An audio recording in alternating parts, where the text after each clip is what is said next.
জিলা বিশেষকৈ শিৱসাগৰ, চৰাইদেউ আৰু যোৰহাটৰ এটা অংশ অতি মানে বেয়াকে বিধ্বস্ত হৈছে। সেই বিধ্বস্ত আমি ভাষাৰে বৰ্ণনা কৰিব নোৱাৰোঁ। কিন্তু এই বিধ্বস্ততাৰ মাজতো অসমৰ জনসাধাৰণে যি ধৰণেৰে মানাক্ৰান্ত লোকক সহায় সহযোগ কৰিবলৈ চৰকাৰৰ উদ্যোগত আগবাঢ়ি আহিছে, সেয়ে আকৌ এবাৰ প্ৰমাণ কৰে সংকটৰ সময়ত অসমৰ জনসাধাৰণ, থলুৱা খিলঞ্জীয়া ভূমিপুত্ৰ এক হৈ সকলোৰে বাবে বন্যাৰ্থৰ কাৰণে থিয় হ'ব পাৰে, সেই কথাটো আকৌ এবাৰ প্ৰমাণ হৈছে। আৰু ই আমাৰ কাৰণে অতি ইতিবাচক এটা দিশ। অসমৰ সমাজে সদায় সংকটৰ সময়ত একত্ৰিতভাৱে থিয় হয়। গতিকে এই যিটো আমাৰ ইতিবাচক দিশ আছে, এই ইতিবাচক দিশৰ প্ৰতি সঁহাৰি জনাই অসম চৰকাৰ, ভাৰত চৰকাৰ আৰু বিভিন্ন এজেঞ্চি, সামৰিক বাহিনী হওক বা অন্যান্য যিবিলাক এজেঞ্চি আছে চৰকাৰৰ, সকলো এজেঞ্চিজ বিলাকে অতি সুন্দৰভাৱে জনসাধাৰণৰ সহযোগত গোটেই কাম কাজখিনি আগবঢ়াই লৈ গৈছে। আৰু আজি ৰাতিপুৱাৰ পৰাই জলস্তৰ কমিবলৈ আৰম্ভ কৰিছে। বান পৰিস্থিতি কিছু পৰিমাণে নিয়ন্ত্ৰণত আহিছে আৰু হয়তো অহা 2-3 দিন বা এসপ্তাহৰ ভিতৰত সম্পূৰ্ণৰূপে বান পৰিস্থিতি নিয়ন্ত্ৰণত আহিব। আৰু চৰকাৰৰ ফালৰ পৰাও বা আমি ভাৰতীয় জনতা পাৰ্টিৰ তৰফৰ পৰাও মানাক্ৰান্ত লোকক সহায় সহযোগ কৰিবৰ কাৰণে বিভিন্ন ধৰণৰ পদক্ষেপ লৈছোঁ। ইতিমধ্যে আমি মহিলাসকলৰ সাজ পোছাক, শিশুৰ সাজ পোছাকৰ কাৰণে দলৰ কাৰ্যকৰ্তাসকলে কঁকালত টঙালি বান্ধি থিয় হৈছোঁ আৰু আমি সমগ্ৰ ৰাজ্যখনতে এক অভিযান চলাই সেই অভিযানৰ জৰিয়তে আমি শিৱসাগৰ, চৰাইদেউ, যোৰহাটৰ যিসকল লোক আক্ৰান্ত হৈছে তেওঁলোকৰ ওচৰলৈ আমি বস্ত্ৰ প্ৰেৰণ কৰাৰ কাৰণে ইতিমধ্যে পদক্ষেপ গ্ৰহণ কৰিছোঁ। দ্বিতীয়তে চৰকাৰ, বিভিন্ন সামাজিক সাংস্কৃতিক সংগঠন, বিভিন্ন ব্যক্তি সকলোৱে মুখ্যমন্ত্ৰী ৰিলিফ ফাণ্ডৰ জৰিয়তে মানাক্ৰান্ত লোকক সহায়ৰ কাৰণে ব্যৱস্থা কৰিছে। যোৱাকালি আপোনালোকে দেখিছে মুখ্যমন্ত্ৰী সামাজিক মাধ্যমৰ জৰিয়তে আৰু ইভেন ফেচবুক লাইভতো তেখেতে উল্লেখ কৰিছে যে সৎসংগ কেন্দ্ৰৰ জৰিয়তে 2 কোটি টকা দিছিলে আৰু 100খন বিদ্যালয়ৰ চাফ চিকুণ আৰু সেই বিদ্যালয়ত, প্ৰাথমিক বিদ্যালয়ত পঢ়া শুনা কৰা ল'ৰা ছোৱালীৰ ইউনিফৰ্ম, তেওঁলোকৰ কিতাপ পত্ৰ আদিত সেই ধনটো বিনিয়োগ কৰা হ'ব বুলি মুখ্যমন্ত্ৰীয়ে উল্লেখ কৰিছে। ঠিক তেনেকৈ অন্যান্য বিভিন্ন সংস্থা যেনে কৃষ্ণগুৰু আশ্ৰমে পইচা দিছে মুখ্যমন্ত্ৰী ৰিলিফ ফাণ্ডক। বিভিন্ন ব্যৱসায়ীসকলে মানে কোটিৰ হিচাপত টকা দান কৰিছে, যিটোৱে এই গোটেই ৰিলিফ প্ৰক্ৰিয়াটোক আৰু শক্তিশালী কৰিছে। কেন্দ্ৰীয় চৰকাৰৰ সহযোগ, SDRFৰ সহযোগ, NDRFৰ সহযোগ, সামৰিক বাহিনীৰ সহযোগ, মানে প্ৰতিৰক্ষা বিভাগৰ 3টা ইউনিটৰ যিটো সহযোগ, বায়ু সেনা, স্থল সেনা, নৌ সেনা, সকলোৰে যিটো সহযোগ বা পাৰামিলিটাৰী ফৰ্চেছ বিলাকৰ সহযোগ, সেই সহযোগক মানে ৰাইজৰ সহযোগে আৰু বেছি সমৃদ্ধ আৰু শক্তিশালী কৰিছে। গতিকে এইটো এটা মানে এই সংকটৰ মাজতো, এই হাহাকাৰ অৱস্থাৰ মাজতো এটা ইতিবাচক দিশ আছিলে। দ্বিতীয়তে আহোঁ এটা ৰাজনৈতিক কথালৈ। ইতিমধ্যে আপোনালোকে গম পাইছে যন্তৰ মন্তৰৰ আন্দোলন সাম কাটিছে। ছাত্ৰ ছাত্ৰীসকলৰ যিটো ডিমাণ্ড আছিলে, প্ৰকৃত ছাত্ৰ ছাত্ৰীসকলৰ যিটো ডিমাণ্ড আছিলে, সেই ডিমাণ্ড চৰকাৰে এটা এটাকে মানে পূৰণ কৰিছে। অসমৰ কাৰণে ভাল খবৰটো হ'ল যে চৰকাৰে ভাৰতবৰ্ষৰ পৰীক্ষা ব্যৱস্থাক ঠিক ঠাক কৰিবৰ কাৰণে যিখন কমিটি বনাইছে, নন্দন নীলেকণীৰ নেতৃত্বত যিখন সমিতি বনোৱা হৈছে, সেই সমিতিখনত আমাৰ অসমৰ এজন সুযোগ্য সন্তান অসমীয়াৰ ইণ্টেলিজেন্স ব্যুৰোৰ অৱসৰপ্ৰাপ্ত সঞ্চালক, সদ্য অৱসৰপ্ৰাপ্ত সঞ্চালক, হিমাচল কেডাৰৰ IPS বিষয়া তপন ডেকাক অন্তৰ্ভুক্ত কৰা হৈছে। তপন ডেকাক অন্তৰ্ভুক্তিৰ খবৰে আমাক উৎসাহী কৰিছে। অসমীয়া মানুহে ৰাষ্ট্ৰীয় পৰ্যায়ত সংস্কাৰৰ নেতৃত্ব দিব পৰা হৈছে আজিৰ তাৰিখত। সেইটো আমাৰ কাৰণে এটা অত্যন্ত ইতিবাচক চিন। আৰু ভাৰত চৰকাৰে অসমীয়া মানুহৰ সেই কেপেবিলিটি, সেই স্কিলক ৰিকগনাইজ কৰিছে তপন ডেকাক এই দায়িত্বটো দি।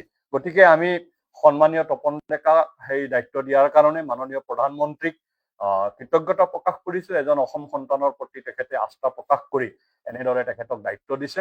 গতিকে সেই দায়িত্ব তপন ডেকাই নিশ্চিতভাৱে সুচাৰুৰূপে পালন কৰিব।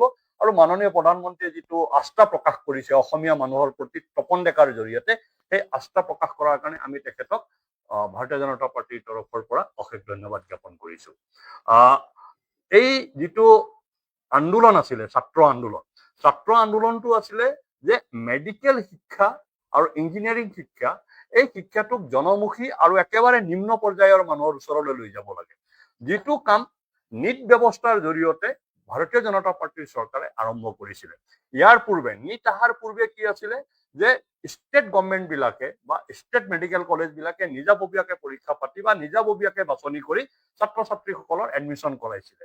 বিশেষকৈ প্ৰাইভেট মেডিকেল কলেজবিলাকত মেডিকেলৰ চিট MBBSৰ কাৰণে 50 লাখ টকা আৰু PGৰ কাৰণে 1 কোটি টকা ডোনেশ্যনৰ নামত ঘুষ লৈ তেওঁলোকে এডমিশ্যন দিছিলে, যিটো নিতে সেই গোটেই প্ৰক্ৰিয়াটো সেই জালিয়াতিটোৰ অন্ত পেলাইছিল।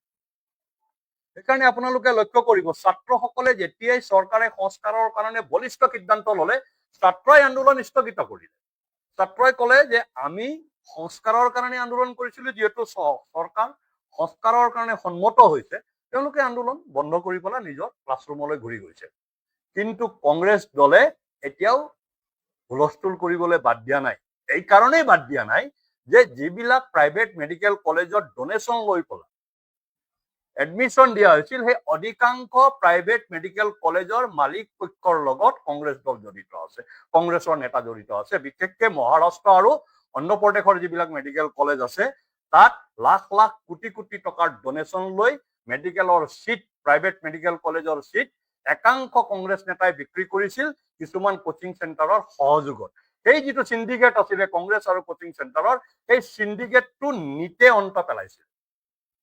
আৰু সেইকাৰণে কংগ্ৰেছে নিটৰ বিৰোধিতা কৰি আছে, সংস্কাৰ বিচৰা নাই কংগ্ৰেছে। ছাত্ৰসকলে সংস্কাৰ বিচাৰিছিল, গোটেই আন্দোলনটোত এটা পাৰ্থক্য আছিলে। কংগ্ৰেছে বিচাৰিছিলে নিটৰ অন্ত, ছাত্ৰসকলে বিচাৰিছিলে নিট ব্যৱস্থাটো আৰু শক্তিশালী হ'ব লাগে। চৰকাৰে নিট ব্যৱস্থাক শক্তিশালী কৰিব খুজিছে আৰু তাত ছাত্ৰসকল সহমত হৈছে, কংগ্ৰেছ সহমত হোৱা নাই। এইকাৰণে সহমত হোৱা নাই যে কংগ্ৰেছে সেই দালালিটো কৰিছিল, চিট বিক্ৰী কৰিছিল। এইবাৰ নিটত আপোনালোকে ফলাফল যদি চাই, কোনোবা শাক পাচলি ব্যৱসায়ীৰ সন্তানে নিট পৰীক্ষা পাই মেডিকেলত চিট পাইছে, কোনোবা শ্ৰমিকৰ সন্তানে মেডিকেলত চিট পাইছে, কোনোবা একেবাৰে মানে পিছপৰা অঞ্চলৰ যোনে নগৰ দেখি পোৱা নাই, নিজৰ গাঁৱৰ এখন স্কুলৰ পৰা পৰীক্ষা দিছে নিট, তাৰ পৰা তেওঁ নিটত উত্তীৰ্ণ হৈ এতিয়া মেডিকেলত চিট পাইছে, IITত চিট পাইছে। গতিকে এই যিটো বাতাবৰণ দেশখনত তৈয়াৰ কৰা হৈছিলে যে শিক্ষা ব্যৱস্থা, উচ্চ শিক্ষা ব্যৱস্থা, মানে যিটো অভিলাষী শিক্ষা ব্যৱস্থা, অভিলাষী যিবিলাক শিক্ষা প্ৰতিষ্ঠান আছে, তাত গাঁৱৰ দুখীয়া ঘৰৰ ল'ৰা ছোৱালীও যে যাব পাৰে, তেওঁলোকে পঢ়িব পাৰে, সেই পৰিৱেশ ভাৰতীয় জনতা পাৰ্টিৰ চৰকাৰে মাননীয় প্ৰধানমন্ত্ৰী নৰেন্দ্ৰ মোদীৰ নেতৃত্বত দেশত গঢ়ি তুলিছিলে। আৰু সেই যিটো পৰিৱেশ গঢ়ি তুলিছিল, সেই গঢ়ি তোলা পৰিৱেশত ক'ৰবাত নহয় ক'ৰবাত দুই এটা কেনা আছিলে। সেই কেনাবিলাক ঠিক ঠাক কৰিবৰ কাৰণে ছাত্ৰ ৰাজপথলৈ ওলাই আহিল, ছাত্ৰই কেনাবিলাক দেখুৱাই দিলে, এই ঘূণে ধৰা জেগাবিলাক দেখুৱাই দিলে, চৰকাৰে সেইটোক শুধৰণি কৰিলে। কিন্তু কংগ্ৰেছে সেই শুধৰণি মানি লোৱা নাই। সেইকাৰণে মানি লোৱা নাই, কংগ্ৰেছক শুধৰণি নালাগে, কংগ্ৰেছক সংস্কাৰ নালাগে, কংগ্ৰেছক লাগে পুৰণা ব্যৱস্থা, যাতে তেওঁলোকে মেডিকেলৰ চিটৰ নামত ব্যৱসায় কৰিব পাৰে, দালালি কৰিব পাৰে। সেইকাৰণে কংগ্ৰেছ দলক আমি ছাত্ৰ, যুৱ ছাত্ৰ আৰু আমাৰ প্ৰতিভা, নতুন প্ৰজন্মৰ ভৱিষ্যত ধ্বংস কৰা এটা ৰাজনৈতিক দল হিচাপে সদায় চিহ্নিত কৰি আহিছো। দেশৰ জনসাধাৰণে তেওঁলোকক চিহ্নিত কৰি আহিছে আৰু আগলৈকো এই দলে সদায় তেনেকুৱা কামে কৰি থাকিব। পাঞ্জাৱ আৰু কৰ্ণাটক তাৰ উৎকৃষ্ট উদাহৰণ, কেৰালা তাত উৎকৃষ্ট উদাহৰণ। কেৰালাত কুৱেশ্যন পেপাৰ লিক হৈছে, কৰ্ণাটকত লিক হৈছে, পাঞ্জাৱত লিক হৈছে, কংগ্ৰেছ নিমাত। কিন্তু ছাত্ৰই তাত আন্দোলন কৰি আছে, যে একেখিনি ছাত্ৰ, তেওঁলোকে কৈছে ইয়াতো সংস্কাৰ হ'ব লাগিব ৰাজ্যত। কংগ্ৰেছে তাত সমৰ্থন কৰা নাই। কংগ্ৰেছৰ নেতা যন্তৰ মন্তৰলৈ গৈছিল, অসমৰ পৰাও গৈছিল, এইকাৰণে গৈছিল যে তেওঁলোকক সংস্কাৰ নালাগে। চাওক, অসমৰ পৰা যিসকল কংগ্ৰেছী নেতা গৈছিল, তেওঁলোকে এটা প্ৰশ্নৰ উত্তৰ দিয়া উচিত। যিসকল জাতীয়তাবাদী, লুৰিণজ্যোতি গগৈকে ধৰি যিসকল জাতীয়তাবাদী ৰাইজৰ দল আৰু জাতীয় পৰিষদৰ নেতা তালৈ গৈছিলে যন্তৰ মন্তৰলৈ, তেওঁলোকে এটা প্ৰশ্নৰ উত্তৰ দিব লাগে যে যন্তৰ মন্তৰত একাংশ মানুহে অসমখন ভাৰতৰ পৰা বিচ্ছিন্ন হৈ গলেও আসাম ভাৰ মে যায়, আমলোক কা মতলব নাহিয়ে বুলি বক্তব্য ৰাখিছিল। এই সম্পৰ্কত তেওঁলোকে এটা শব্দও কোৱা নাই। অৰ্থাৎ যন্তৰ মন্তৰত অসমক ভাৰতৰ পৰা বিচ্ছিন্ন কৰিবলৈ আহ্বান জনোৱা এই অপশক্তিৰ লগত অসমৰ কংগ্ৰেছ, অসমৰ ৰাইজৰ দল আৰু অসমৰ জাতীয় পৰিষদৰ নেতাসকলৰ কি সম্পৰ্ক আছে, এই কথাটো তেওঁলোকে অসমৰ জনসাধাৰণক অৱগত কৰিব লাগে। তাৰ ওপৰত তেওঁলোকে স্পষ্টীকৰণ দিব লাগে। আৰু যদি স্পষ্টীকৰণ নিদিয়ে, তেতিয়াহ'লে আমি বুজি পাম যে অসমখনক ভাৰতৰ পৰা বিচ্ছিন্ন কৰিবৰ কাৰণে যিটো আন্তঃৰাষ্ট্ৰীয় ষড়যন্ত্ৰ চলি আছে চিকেন নেকক লৈ, সেই আন্তঃৰাষ্ট্ৰীয় ষড়যন্ত্ৰৰ এওঁলোকো অংশীদাৰ। এই দল তিনিটাৰ অসমৰ মানুহবিলাকো অংশীদাৰ। আমি আমাৰ ফালৰ পৰা সেই বক্তব্য আগবঢ়াইছো। কিবা প্ৰশ্ন আছে?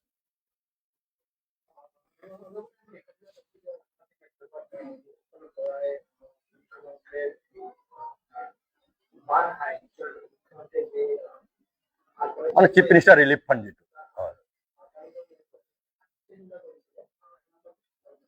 মানে চাওক, নীলোৎপল বৰা কোন হয়? তেখেতে নিজকে শিল্পী বুলি কয়।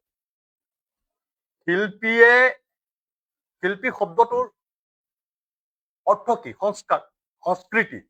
এজন সংস্কাৰ আৰু সংস্কৃতিবান মানুহে তেনেকুৱা কথা কয় নেকি?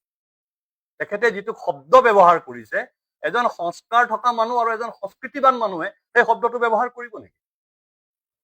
প্ৰথম মোৰ প্ৰশ্নটো হ'ল যে নীলোৎপল বৰা বোলা মানুহজন এক নম্বৰ কথা, তেওঁ শিল্পীয়ে নহয়। শিল্পী হোৱালে তেওঁ সেই শব্দটোৱেই নকলে, তেখেতে যিটো শব্দ কৈছে।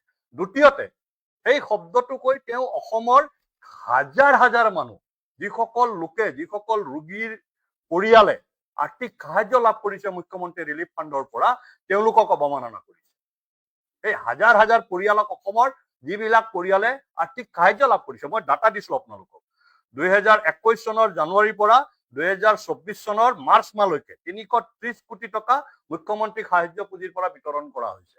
কেৱল ৰোগীৰ পৰিয়াললৈ সেই পইচাটো দিয়া হৈছে। কাৰোবাক 10,000 টকা দিছে, কাৰোবাক 50,000 টকা দিছে, কাৰোবাক 1 লাখ টকা দিছে। আপোনালোকৰ সাংবাদিকৰো বহু পৰিয়ালে, বহু সাংবাদিকে সেই সহায় পাইছে নে নাই কওক? গতিকে তেনেকুৱা এটা ব্যৱস্থাত যদি এজন নিজকে গায়ক বুলি কোৱা, শিল্পী বুলি কোৱা মানুহে, সেলফ ষ্টাইল শিল্পীয়ে যদি সেইটো দাবী কৰে, তেতিয়াহ'লেতো সেইটো তেওঁক আমি শিল্পী বুলি কম নে নাই? তেখেতে যদি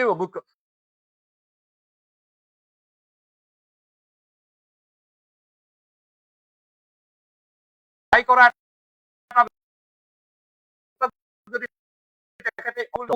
ব্যৱসায় কৰা মানুহ, বিভিন্ন ইণ্ডাষ্ট্ৰিয়েলিষ্ট তেওঁলোকে দিয়ে, তেনেকুৱা নহয়। বহু শিল্পীয়েও ডনেশ্যন দিছে, অসমৰ বাহিৰৰ শিল্পীয়েও ডনেশ্যন দিছে, বহু অভিনেতাই ডনেশ্যন দিছে। এতিয়া সেই তেওঁলোকক তেওঁ অৱমাননা কৰা নাই নেকি? তেওঁতকৈ ডাঙৰ শিল্পী। গতিকে নীলোৎপল বৰা বোলা মানুহজনক মোৰ ভাষাত যদি আপোনালোকে জানিব খোজে, তেওঁ এটা হ'ল ভাৰ্চুৱেল টেৰৰিষ্ট। তেওঁ এনেকুৱা কথা কিছুমান লিখি, ফেচবুকত লিখি তেখেতে টেৰৰাইজ কৰিব খোজে, আতংকিত কৰিব খোজে। আৰু আতংকিত কৰিব খুজি তেখেতে কিছুমান ফাইদা ল'ব বিচাৰে যেন লাগে। সেইকাৰণে তেওঁ সংস্কৃতিবান মানুহ নহয়, সেইকাৰণে তেওঁ শিল্পী নহয়। শিল্পীয়ে কেতিয়াও টেৰৰাইজ নকৰে, শিল্পীয়ে সদায় সামৰি লয়। জ্যোতিপ্ৰসাদৰ পৰা, ভূপেন হাজৰিকাৰ পৰা, জুবিন গাৰ্গলৈকে আমি যিমান শিল্পীৰ গান শুনিছো, তেওঁলোকৰ কথা বতৰা পঢ়িছো, তেওঁলোকে সদায় সমাজখনক সামৰি চলিছে। এওঁ আতংকিত কৰিব বিচাৰিছে। আতংকিত কোনে কৰে? সন্ত্ৰাসবাদীয়ে কৰে। গতিকে এওঁ ভাৰ্চুৱেল সন্ত্ৰাসবাদী, বন্দুক লোৱা সন্ত্ৰাসবাদী নহয়, এওঁ শব্দৰে সন্ত্ৰাস চলায় ফেচবুকৰ জৰিয়তে। গতিকে এনেকুৱা এজন ভাৰ্চুৱেল সন্ত্ৰাসবাদীক আমি শিল্পী বুলি নকওঁ, কিয়নো তেওঁ নিজৰ পৰিচয়, যে চিঠি বাছত লিখা থাকে আপোনাৰ ব্যৱহাৰেই আপোনাৰ পৰিচয়, তেখেতে নিজৰ ব্যৱহাৰৰ জৰিয়তে নিজৰ পৰিচয় দি দিছে। ধন্যবাদ। হ'ব আৰু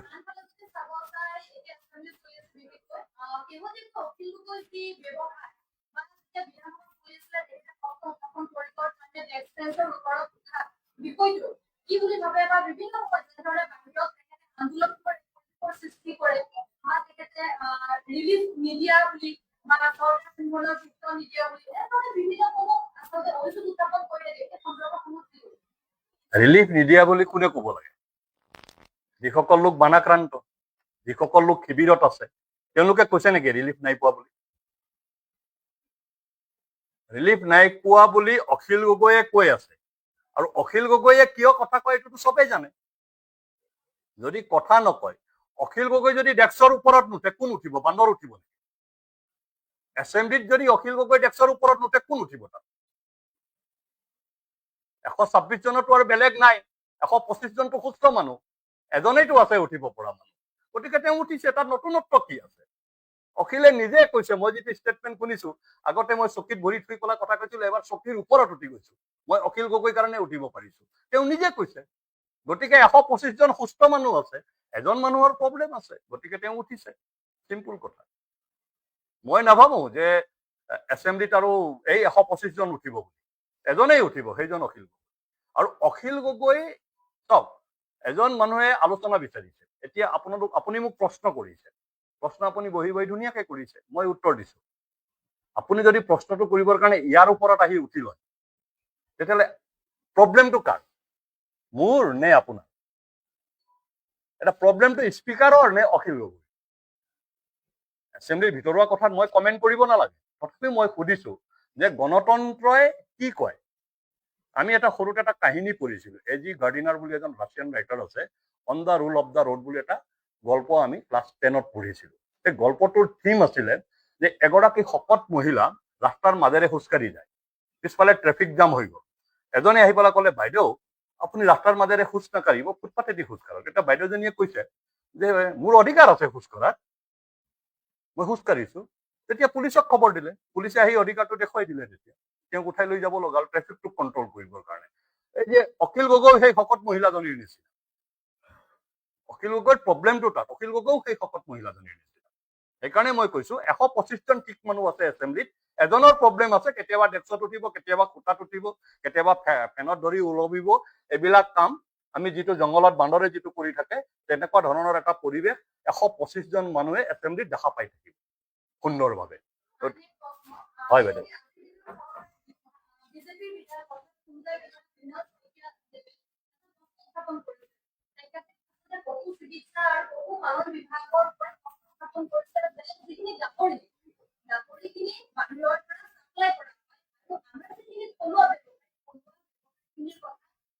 চিন্তা নকৰে এই বিভাগটোৱে আৰু স্বয়ং যিটো হয় মাৰি পেলাই এই স্বয়ংটো সন্দেহ প্ৰকৃততে এই বেমাৰটো আহে নে নাহে এই বিষয়টোৰ ওপৰত ইনভেষ্টিগেশ্যন কৰিব লাগে। যিখিনি ওপৰত অত্যাচাৰ মানে আচলতে এই যি মৃত্যুৰ মুখত পৰে এইখিনিৰ ওপৰত ভালদৰে গুৰুত্ব দিয়াৰ বন্ধ কৰি দিয়া উত্থাপন কৰিলে। ইনফেক্ট এতিয়া সাংকুচন বুলি ক'লে সাংকুচন উত্থাপন কৰিলো, কিন্তু মই আনচাৰ কৰিব লাগিলে এনেধৰণে উত্থাপন কৰিছে। মই কি ক'ব লাগিব এতিয়া? কি ক'ব এই বিষয়ে? মানে চাওক, মৃণাল দাই যিটো কথা কৈছে, মৃণাল দা আমাৰ সন্মানীয় বিধায়ক আৰু তেখেতে অসমৰ জনসাধাৰণৰ যিসকল গাহৰি পালক আছে তেওঁলোকৰ মনৰ প্ৰশ্নটো বিধানসভাত উত্থাপন কৰিছে। এই যে অখিলে যিটো গণতন্ত্ৰৰ কথা কৈ আছে, এই মৃণাল দাৰ প্ৰশ্নটোত গণতন্ত্ৰ আছে। মৃণাল দাই প্ৰশ্নটো উত্থাপন কৰিলে আৰু মৃণাল দা উত্তৰত ছেটিছফাই নহল। মৃণাল দাই সেই কথাটোকে কৈছেতো, তেওঁ এজন শাসকীয় পক্ষৰ বিধায়ক হৈ সেই কথাটো কবলৈ পৰিৱেশ পাইছে। মন্ত্ৰীক তেওঁ ক'ব পাৰিছে যে মই আপোনাৰ প্ৰশ্নৰ উত্তৰত, মোৰ প্ৰশ্নৰ উত্তৰটো আপোনাৰ পৰা মই ছেটিছফেক্টৰী নাপালো, ছেটিছফেকশ্যন নাপালো। সেইটো হ'ল গণতন্ত্ৰ। তেওঁ মন্ত্ৰীক কৈছে, শাসকীয় নিজৰ মন্ত্ৰীক কৈছে। কিন্তু অখিলে কি কৰিলে সেই একেটা বিধানসভাতে? গতিকে মৃণাল দাৰ প্ৰশ্নটোৰ প্ৰতি আমাৰ সমৰ্থন আছে, মন্ত্ৰীৰ উত্তৰৰ প্ৰতিও আমাৰ সমৰ্থন আছে, কিয়নো এইটো গণতন্ত্ৰ। কিন্তু অখিলৰ আচৰণ প্ৰতি আমাৰ সমৰ্থন নাই। আজিৰ এছেম্বলিত মই এইখিনিয়ে ক'ব পাৰিম, তাতকে বেছি নোৱাৰিম, মই বিধায়ক নহয়। ঠিক আছে। উৎপল বৰাই বোলে আকৌ এটা ভিডিঅ' জাৰি কৰিছে। ভিডিঅ' জাৰি কৰি পেলাই কৈছে চোৰক চোৰ বুলি কোৱাৰ কাৰণে গাত লাগিছে। ঠিক আছে। এতিয়া চোৰ কোন? মোৰ প্ৰশ্ন হ'ল, নীলোৎপল বৰা পুলিচ হ'ল কেতিয়াৰ পৰা? তেওঁ গায়ক নে পুলিচ? 1 নম্বৰ প্ৰশ্ন। 2 নম্বৰ প্ৰশ্ন, চোৰ কোন হয় তেওঁ স্পষ্টভাৱে ক'ব লাগে আৰু অতি শীঘ্ৰে এফআইআৰ দাখিল কৰিব লাগে চোৰৰ বিৰুদ্ধে। আমি এইটো চেলেঞ্জ কৰিছো। যদি অসমৰ 2021 চনৰ পৰা 31,500 ৰোগীয়া পৰিয়ালক, ৰোগীক আৰ্থিকভাৱে সাহায্য প্ৰদান কৰা, 31,500 ৰোগীক আৰ্থিকভাৱে সাহায্য প্ৰদান কৰা এটা ব্যৱস্থা যদি চুৰি ব্যৱস্থা বুলি কয়, তেতিয়াহ'লে সেইজন মানুহ সন্ত্ৰাসবাদী নহয়, কোন হয়? তেখেতে অৰাজকতা বিয়পাব বিচৰা নাই যদি কি কৰিব বিচাৰিছে? 2021 চনৰ পৰা 2024 চনৰ মাৰ্চলৈকে চিফ মিনিষ্টাৰ ৰিলিফ ফাণ্ডৰ জৰিয়তে 31,500তকৈ অধিক ৰোগীৰ পৰিয়ালক আৰ্থিক সাহায্য দিছে চৰকাৰে, মুখ্যমন্ত্ৰীয়ে। 10,000 টকাৰ পৰা 5 লাখ টকালৈকে মানুহে আৰ্থিক